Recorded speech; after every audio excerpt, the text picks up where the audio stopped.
Ya, yang pertama ini kan sangat disayangkan ya ada kejadian-kejadian seperti ini, dan saya harapkan ke depannya tidak terulang lagi.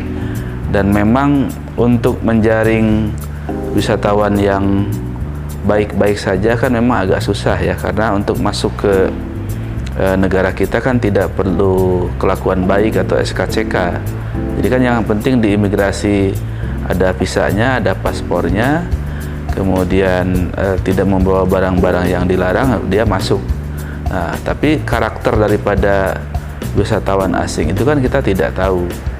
Nah, oleh karena itu ini menjadi suatu perhatian buat kita semua, terutama para pemegang kebijakan, baik itu di tingkat nasional, provinsi maupun kabupaten kota sampai ke desa, bahkan perlu sampai ke Banjar. Bagaimana penegakan aturan untuk para wisatawan yang melanggar hukum, gitu kan? Ya kan, selain mungkin bisa dipidana, minimal segera dideportasi supaya ada kekhawatiran untuk bule-bule yang lainnya. Jadi penegakan aturan memang perlu dilaksanakan dengan sebaik-baiknya dan setegas-tegasnya ya. Jangan ada lagi main mata atau bicara dalam satu kamar, bicara dua mata dan sebagainya. Itu diharapkan tidak demikian, supaya menular atau berdampak positif bagi bule-bule atau wisatawan-wisatawan yang lainnya. Kemudian yang kedua, di Bali ini menurut saya ke depan bagaimana kita terus meningkatkan mendatangkan para wisatawan mancanegara itu yang well educated, artinya mereka berpendidikan sangat baik ya, bisa dikembangkan misalnya dengan membuat event-event ilmiah atau event-event akademik di Bali ya, yang nanti akan menyasar para dosen, para mahasiswa, juga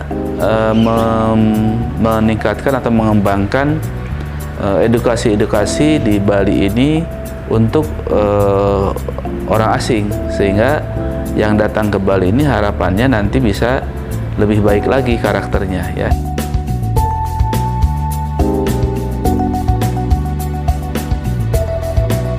Sehingga orang-orang yang datang ke Bali itu menjadi orang-orang yang pendidikannya baik, dan diharapkan dengan begitu maka kejadian-kejadian seperti yang kemarin-kemarin itu yang melakukan perkelahian, kemudian penodaan kesucian pura, kemudian juga pencurian dan sebagainya bisa dikurangi.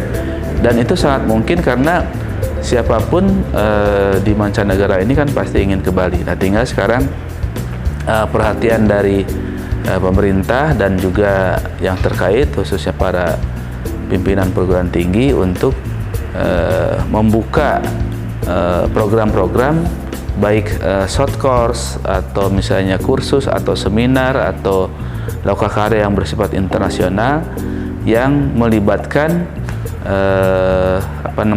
para dosen atau akademisi, peneliti, dan juga para mahasiswa, sehingga nanti wisatawan yang datang ke Bali itu adalah wisatawan yang relatif well edukasinya.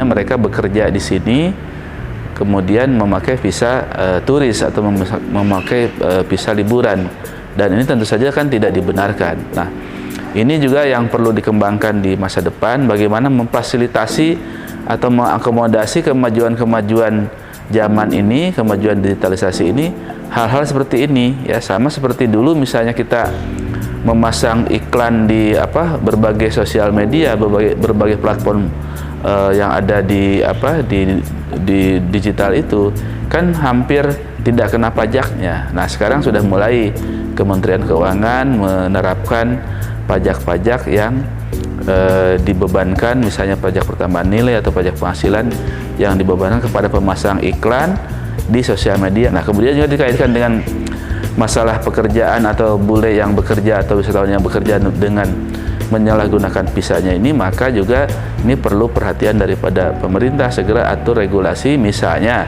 yang bisa diambil itu adalah dengan mengembangkan visa yang nomaden atau nomaden visa ya. Jadi itu misalnya berlaku 6 bulan, kemudian tiap bulan bisa mereka lapor ya. Nah, itu berarti ada penerimaan negara di situ gitu ya.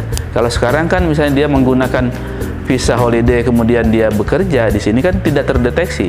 Ya paling mungkin dampaknya kepada masyarakat sekitar atau kepada tempat tinggal, katakanlah misalnya mereka kos di situ, berarti ada dampak kepada pemilik kos, kemudian dia makan, dampak kepada rumah makan, kemudian juga belanja di toko-toko di Bali, itu hanya dampak-dampak yang tidak langsung ya, dampak positif yang tidak langsung. Sekarang ini kan mereka melanggar karena belum ada aturan tentang visa itu ya, nomaden visa dan sebagainya, sehingga mereka sembunyi-sembunyi dan memang agak susah mendeteksinya. Saya dengar di daerah di daerah Canggu, di daerah Berawu itu katanya banyak juga berkeliaran para wisatawan asing yang macam-macam, dan juga kebanyakan juga mereka bekerja baik bekerja mungkin secara formal, artinya dia berizin, maupun yang tidak berizin. Tapi saya yakin mungkin banyak yang tidak berizin, oleh karena itu mungkin bisa perlu diatur lagi. Salah satunya adalah dengan menerbitkan regulasi tentang nomaden visa. Gitu.